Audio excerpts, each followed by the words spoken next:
जय हिंद प्यारे साथियों, आप सब कैसे हैं। आशा करते हैं आप सब ठीक होंगे और अपनी तैयारी बेहतर से बेहतर तरीक़ा से कर रहे होंगे। तो चलिए आज स्टार्ट करते हैं क्लास 12 का जो है से तीसरा चैप्टर। ये जो है से बाबू आपका पार्ट कितना, तो पार्ट सेकंड है। पार्ट 1 ऑलरेडी इसका अपलोड कर दिया गया है। अगर नहीं देखे हैं तो उसको भी जा करके देखिए, ठीक है। और इस चैप्टर में जो है से आज जो है से पार्ट 2 है। किसका, तो बंधुत्व जातीय और वर्ग का, ठीक है। ये चैप्टर नंबर कितना बाबू, तो चैप्टर नंबर जो है बाबू आपका ये 3 है। ये जो है से क्लास 12 का हिस्ट्री है, ये भी बात को याद रखिएगा। तो चलिए फिर स्टार्ट करते हैं। और चैनल पर बाबू आप नए हैं तो चैनल को लाइक कीजिए, शेयर कीजिए, सब्सक्राइब करना बिल्कुल ना भूलिए। और अपने दोस्तों के पास जो है से ज़रूर शेयर कीजिए, है ना, कि इस चैनल के बारे में बताइए। और ये जो है से जो भी बच्चे 2025 में जो है से एग्ज़ाम देना चाहते हैं उनके लिए बिल्कुल फ्री ऑफ कॉस्ट है, किसी प्रकार से कोई पैसा नहीं लिया जा रहा है। तो चलिए फिर स्टार्ट करते हैं। आपका समय जो है से मूल्यवान है, इसलिए समय का ज़्यादा वेस्ट नहीं करते हैं। और कहाँ पे थे दोस्तों, तो ये जो थे हम लोग कहाँ पे पढ़ रहे थे, गोत्र वगैरह पढ़ लिए थे। इस चैप्टर में जो है सो वो मेनली रूप से महाभारत के बारे में पढ़ने को लिए था, है ना। यहाँ पे हाँ यहीं से पढ़ना था कि जैसे जाति व्यवस्था और समाज गतिशीलता के बारे में पढ़ना है। तो देख रहे थे बाबू कि ब्राह्मण के जो है से क्या चीज़ था, तो ब्राह्मण जो है से वेद की शिक्षा ग्रहण कर सकते थे, ठीक है। क्षत्रिय जो है से क्या चीज़ करते थे, तो राजा बन सकते थे, शासन कर सकते हैं। और वैश्य जो है से कृषि पशुपालन कर सकते थे। लेकिन शूद्र जो थे से बाबू क्या चीज़, शूद्र जो है से तीनों वर्णों को सेवा कर सकते थे। यहाँ तक ले जैसे पिछले वीडियो में पढ़ लिए थे। अब देखते हैं जाति के बारे में, है ना। ये तो वर्ण देख लिया, अब जाति के बारे में देखते हैं। जातियाँ जन्म पर आधारित होती थी। जाति जो है से किस पर आधारित थी बाबू, तो जन्म पर आधारित थी। वर्ण की संख्या कितनी थी, तो वर्ण की संख्या 4 थी। कौन कौन था, तो ब्राह्मण था, क्षत्रिय था और वैश्य था। और फिर क्या चीज़ था, तो और था शूद्र था, ठीक है। ये 4 जो है से आपका वर्ण था। लेकिन जाति की कोई निश्चित संख्या नहीं होती थी। जब ब्राह्मण व्यवस्था यानी वर्ण व्यवस्था का कुछ नए समुदाय से आमना सामना हुआ जिन्हें 4 वर्णों की व्यवस्था में शामिल नहीं किया जा सकता था। देखिए कहने का मतलब है कि वर्ण तो 4 ही थे, लेकिन जाति का कोई निर्धारित नहीं था कि 4 जाति जो है से कितना हो सकता है ना। जैसे मान के चलिए धर्म के बारे में देखेंगे तो हिंदू मुस्लिम जो है से 2 ही धर्म थे, सिख ईसाई ये सब धर्म होता है। लेकिन बाबू आप ये बात को कल्पना कर सकते हैं कि हिंदू में जैसे कितने जाति के लोग रहते थे। जैसे यादव हो गया, भूमिहार हो गया, ईरान हो गया, पासवान हो गया, ठीक है। ये सब जो है से अलग अलग जाति होती थी। इसी तरह लिखा गया कि वर्ण तो सिर्फ फिक्स था कि कितने वर्ण था, 4 ही वर्ण थे, लेकिन जाति यहाँ पे कोई फिक्स नहीं था, ठीक है। अब देखते हैं जिन्हें चारों वर्णों के समुदाय में शामिल नहीं किया जाता था उन्हें जातियों में बांट दिया जाता था। जैसे निष्पाद हो गया और शुभकार हो गया। निष्पाद जो है से बाबू जंगल में रहने वाला होता था, ठीक ना।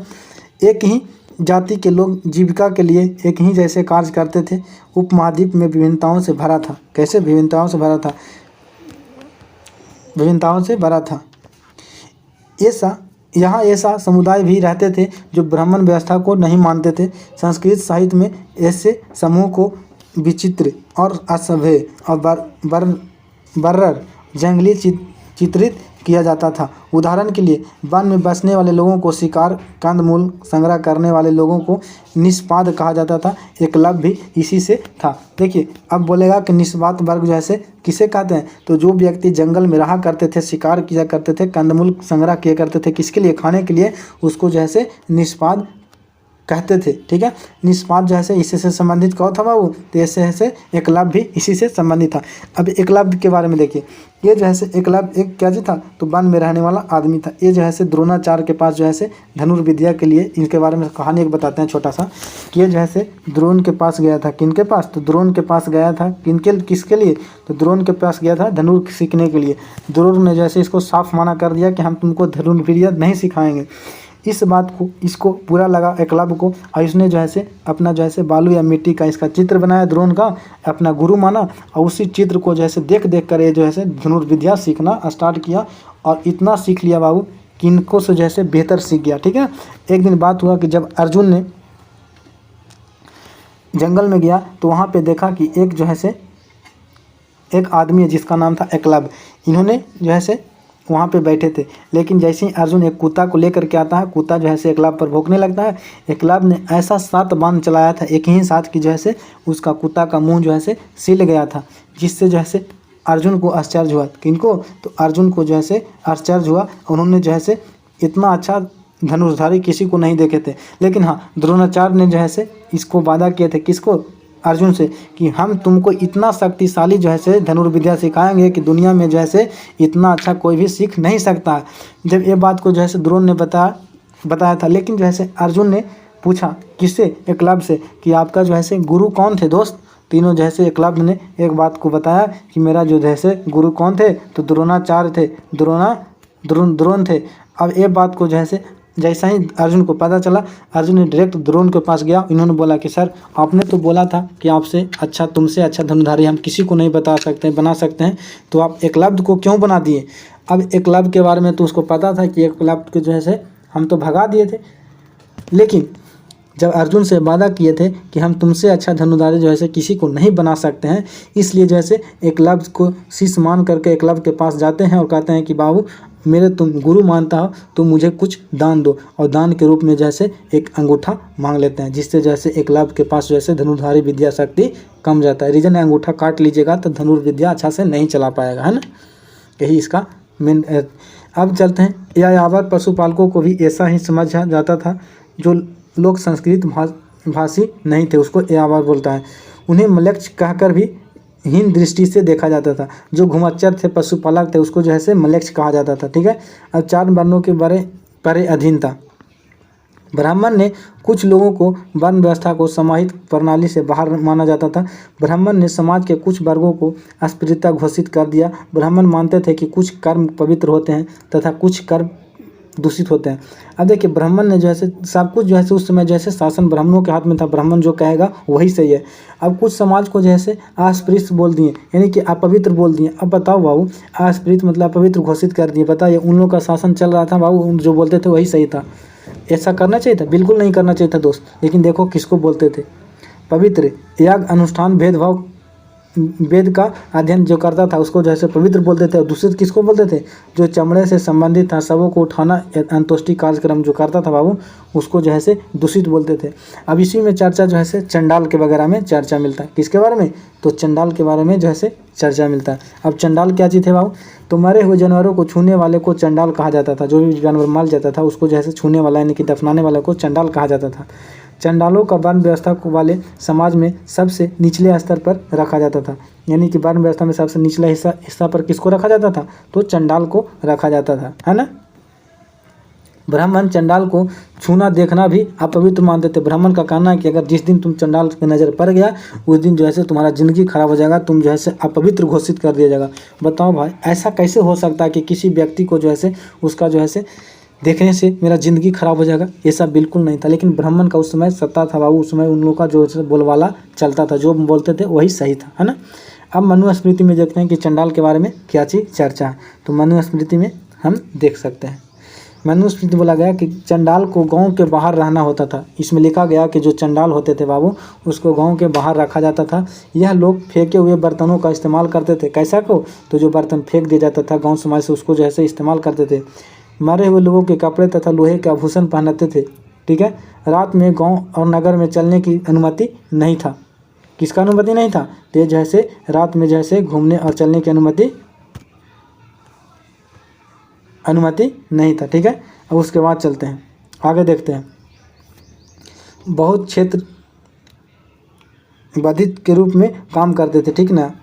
चीनी बौद्ध भिक्षु फासिये के अनुसार अस्पृश्य लोगों को सड़क पर चलते हुए करताल बजाना पड़ता था। बौद्ध भिक्षु ने बताया ना, चीनी बौद्ध भिक्षु ने, कि जब जो है चंडाल जो है किस पर, तो जब बाहर आते थे रोड पर वो चलते थे, तो उसको जो है आने से पहले, चलने से पहले जो है थारी और लोटा बजाना पड़ता था। जिससे क्या चीज़ पता चले?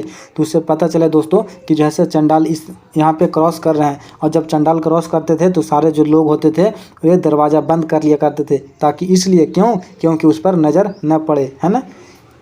जिससे अन लोगों ने देखने के दोष से बच जाते थे। ठीक है। चीनी यात्री सेवन तयंग के अनुसार उन्होंने क्या चीज़ बताया कि बधिक और सफाई करने वाले लोगों को शहर से बाहर रखा जाता था। ठीक है। अब संपत्ति का अधिकार के बारे में देखते थे। कुछ समय से वैसे संपत्ति का अधिकार जो है कैसे हुआ करता था। लैंगिक आधार और वर्ण के आधार पर संपत्ति हुआ करता था। ठीक है।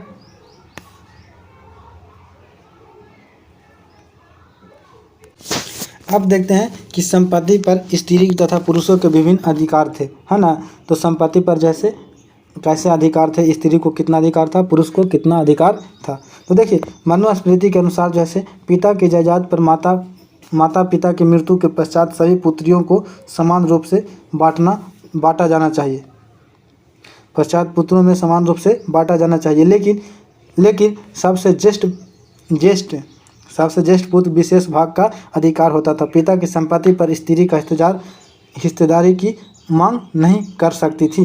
यानी कि मनुस्मृति में जैसे साफ इस बात को चर्चा कर दिया गया है कि माता पिता के मरने के बाद जैसे पुत्रों में समान रूप से बंटवारा कर सकते थे, किसके, तो जैसे संपत्ति को बंटवारा कर सकते थे, लेकिन जो बड़ भाई होता था, जो ज्येष्ठ होते थे बड़ भाई, उसको जैसे संपत्ति के कुछ हिस्सा ज़्यादा देना पड़ेगा, है ना। ये जैसे मनुस्मृति में लिखा गया। लेकिन एक बात को और यहाँ पे चर्चा कर दिया गया दोस्त कि जैसे संपत्ति के अधिकार में जैसे आपका किसका, तो जैसे स्त्री का कोई अधिकार नहीं होगा। यानी कि स्त्री जो है इसमें जैसे हिस्सा बिल्कुल नहीं ले सकेगी। अभी जो है समाज में भी परंपरा चल रही है ना। अब चलते हैं उसके बाद आगे। विवाह के समय जो उपहार मिलते थे उन पर स्त्री का अधिकार होता था, इससे स्त्री धन कहा जाता था। यानी कि जो विवाह के समय उसको जैसे उपहार मिल गया पिता के पक्ष से, उसको जो है उस पर अधिकार स्त्री को होता था, लेकिन पिता के संपत्ति पर अधिकार नहीं होता था। ये बात याद रखिएगा, है ना। इसको क्या चीज़ बोलते थे, तो इसको जो है स्त्री धन बोलते थे, है ना। इस पर उसके पति का कोई अधिकार नहीं होता था। और मान के चलिए कि जैसे सोनी एक हो गया, जैसे मान के चलिए प्रिया हो गया। कौन हो गया बाबू, तो प्रिया हो गया। अब प्रिया का शादी हो गया भाई, प्रिया का जैसे पापा जो है दे दिए क्या चीज़, तो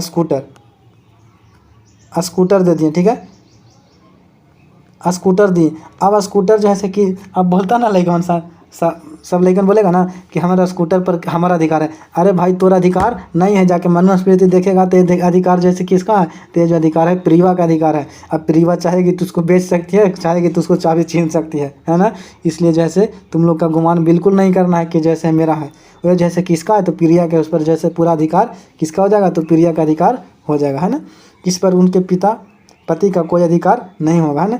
लेकिन मनुस्मृति के अनुसार स्त्री को अपने पति के आज्ञा के खिलाफ गुप्त रूप से धन संचय करने की विरुद्ध चेतावनी दी गई है। हाँ याद रखिएगा, लेकिन उसमें लिखा गया ना है कि जो भी स्त्री जैसे अपने पति के खिलाफ जैसे नुका छिपा कर अगर धन जो है संचित करती है तो ये बिल्कुल गलत है। बहुत सारे स्त्री को देखेगी ना कि जैसे तकिया के नीचे पैसा नुका के रखती है। जैसे देखिए मोदी जी जैसे 2000 बंद किए थे, नोट जब 2000 बंद किए थे तो क्या हुआ था, तुरंत एकदम एक पर एक 2000 निकल रहा था। कौन, अरे भाई घर से बहुत निकला था जी, सबके घर से। काची हो तो देखा ना जी से 2000 रुपया हमारा ठमाले से जाके जमा कर दे तो बैंकवा में जी तुरंत निकलता है। इसलिए जो है स्त्री पर ध्यान दीजिएगा, है ना दोस्तों, ठीक है। कुछ साक्ष्य पर्वती गुप्त से संबंधित है ना। अब पर्वती के बारे में जैसे पिछले चैप्टर में पढ़े थे कि जैसे दक्षिण का रानी बन गई थी, किसके विरुद्ध था वो, तो जैसे धर्मशास्त्र के विरुद्ध था, लेकिन वो भी बनी थी, ठीक ना। कुछ ऐसा परिवारों में हो सकता है, लेकिन समानतः जमीन पशु और धन पर पुरुषों का नियंत्रण होता है, स्त्री पर नियंत्रण बिल्कुल नहीं होता है। मनुस्मृति में साफ लिख दिया गया है। अब चलते हैं वर्ण और संपत्ति के अधिकार पर। ब्राह्मण ग्रंथ के अनुसार संपत्ति पर अधिकार का एक और आधार वर्ण था। एक और आधार क्या चीज था, तो वर्ण था। ये तो जैसे देख लीजिए स्त्री और पुरुष के आधार पर, लेकिन अब वर्ण के आधार पर देखते हैं। शूद्रों के लिए एकमात्र जीविका का साधन तीनों उच्च वर्गों का सेवा करना था। इसका कहने का मतलब है कि शूद्र जैसा सिर्फ ऊपर के तीनों वर्ग को सेवा कर सकते हैं, उसके पास जैसे संपत्ति का कोई अधिकार नहीं होता था। तीन उच्च वर्णों के पुरुषों के लिए अलग अलग प्रकार के कार्य करने को चुनने की संभावना थी, ठीक है। समाज में ब्राह्मण और क्षत्रिय की स्थिति अधिकतर समृद्ध थी। ब्राह्मण ग्रंथ, धर्मसूत्र और धर्मशास्त्र में वर्ण व्यवस्था को उचित बताया गया। अब बताइए, इसमें ब्राह्मण ग्रंथ में बताया गया ना कि धर्मसूत्र और धर्मशास्त्र के अनुसार सब कुछ उचित है ना। लेकिन बौद्ध धर्म में वर्ण व्यवस्था को आलोचना किया गया। बिल्कुल करना चाहिए दोस्तों। आप एगो को बता रहे हैं कि ये सर्वश्रेष्ठ हो गया, और एगो क्षुद्र को बता रहे हैं कि आप सिर्फ नीचे गोड़ के नीचे दब के रहिए, ऐसा नहीं होना चाहिए। ये जैसे बौद्ध धर्म को जैसे यही सब तो देख कर जैसे विचार जैसे बौद्ध धर्म और जैन धर्म का उत्थान हुआ था। यही सब कृतियाँ जब समाज में बढ़ गई थी तो उसी सब को जो देख करके देखिएगा अगले चैप्टर में, इसके बाद चैप्टर में देखिएगा कि कैसे जैसे बौद्ध धर्म और जैन धर्म का उत्थान हुआ, यही सब कृतियों को देख कर, ठीक ना। बौद्ध धर्म में बौद्धों के जन्म के आधार पर सामाजिक प्रतिष्ठा को अस्वीकार किया गया, ठीक है।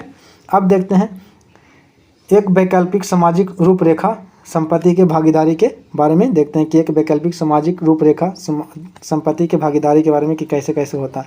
समाज में सदैव वही व्यक्ति प्रतिष्ठित नहीं होता जिसके पास जैसे अधिक संपत्ति होता, बल्कि ऐसे व्यक्ति जो दानशील, जो दयालु हो, उसे प्रतिष्ठित व्यक्ति माना जाता है। अब ऐसा नहीं है दोस्तों कि जिसके पास जो है धन दौलत ज़्यादा है और एक नंबर जो है खच्चर है, एक नंबर का जो है क्रूर है, तो उसको हम प्रतिष्ठित व्यक्ति मानेंगे। बिल्कुल ऐसा नहीं हो सकता। इसीलिए जो है आप भी अगर समाज में रहते हैं बहुत, तो इससे बहुत याद रखिएगा कि जो आपको कर्म कर रहे हैं, पृथ्वी पर ही स्वर्ग और नरक देखने को मिलता है। आपका एक ही शब्द जो है आपको सही और गलत बता सकता है कि आप कैसे कुल से बिलोंग करते हैं। इसलिए जैसे अपने वाणी पर एकदम कंट्रोल रखना और ऐसा बोलना है कि जिससे जैसे अगला को दुख न पहुंचे। और हाँ, नहीं संपत्ति आप गरीब हैं तो कोई बड़ी बात नहीं है, लेकिन हाँ, ज़िंदगी भर गरीब रहना भी बहुत बड़ी बात है। एक बात याद रखिएगा, आप दयालु बनिए, दानशील बनिए, प्रतिष्ठित बनिए, अपने समाज में जैसे अपने आप को एक प्रतिष्ठा के रूप में स्थापित कीजिए, है ना। अब जिसके पास जो है करोड़ों का संपत्ति, एक नंबर पे आकर उसके पास कोई इज्जत नहीं, रोड पर कोई गाड़ी दे के चल जा रहा है, तो ऐसा जो है प्रतिष्ठित कहिएगा बिल्कुल नहीं, ठीक है। जो व्यक्ति स्वयं के लिए संपत्ति इकट्ठा करता है वह घृणा का पात्र होता है। यानी कि इसमें लिखा गया ना कि जो व्यक्ति अगर स्वयं को जो है संपत्ति इकट्ठा करता है भविष्य के लिए, उसको जो है घृणा कहा गया उस समय, ठीक है। प्राचीन तमिलकम ऐसे क्षेत्र था जहाँ ऐसे साहित्य लेखन मिले हैं जिनमें इन आदेशों को संयोजन किया गया। इस क्षेत्र में 2000 वर्षों पहले अनेक सरदारियों की एक सरदारी अपनी प्रशंसा गाने का और लिखने वाले कवियों के आश्रयदाता हुआ करते थे। जैसे कि पिछले चैप्टर में अगर पढ़े होंगे तो साफ साफ समझ में आ रहा होगा, ठीक है। आप देखते हैं यहाँ पे कुछ चित्र वगैरह दिया गया है ना, ये देखिए, ये चित्र है, ठीक है। देखिए यहाँ पे इस चैप्टर के बारे में चर्चा करते हैं। इस चैप्टर के बारे में ये जो चित्र है बाबू, ये जो है अर्जुन को जो है किसने शिक्षा दे रहा था, तो जैसे कृष्ण ने अर्जुन को जब शिक्षा संदेश दे रहे थे तो उसी का चित्रण ने किया गया, ठीक है।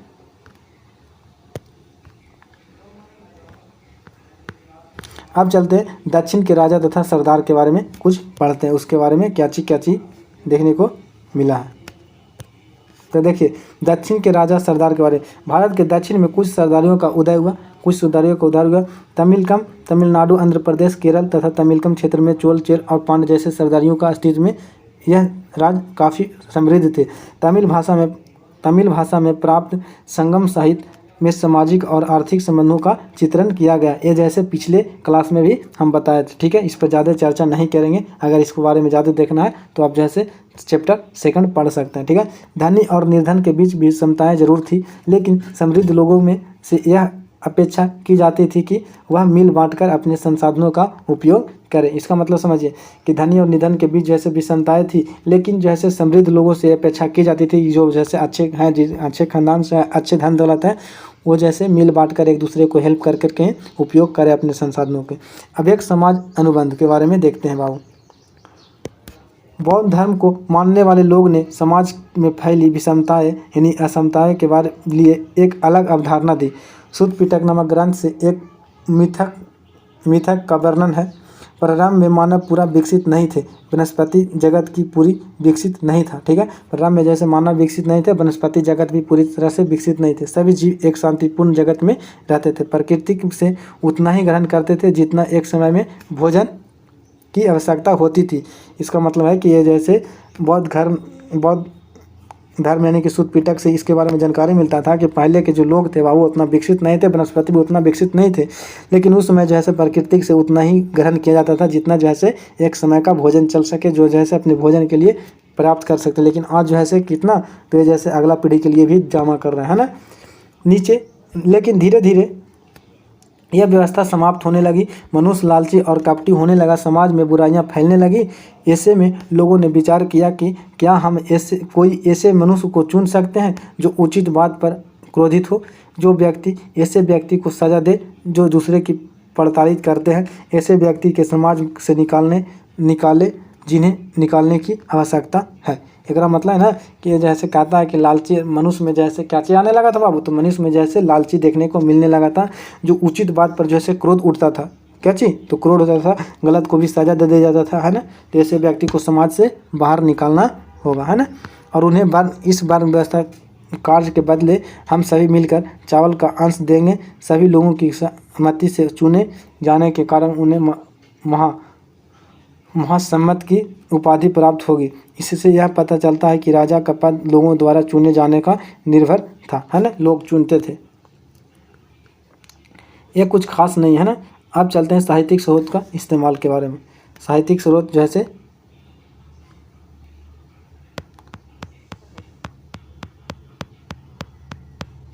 किसके बारे में दोस्तों, तो साहित्यिक स्रोत के बारे में अब देखते हैं, है ना। साहित्यिक स्रोत इस्तेमाल इतिहास और महाभारत के बारे में। तो देखिए दोस्तों, अभी कुछ काम है ना, गर्मी बहुत ज़्यादा है, तो फिर मिलते हैं नेक्स्ट वीडियो में। तब तक के लिए जय हिंद।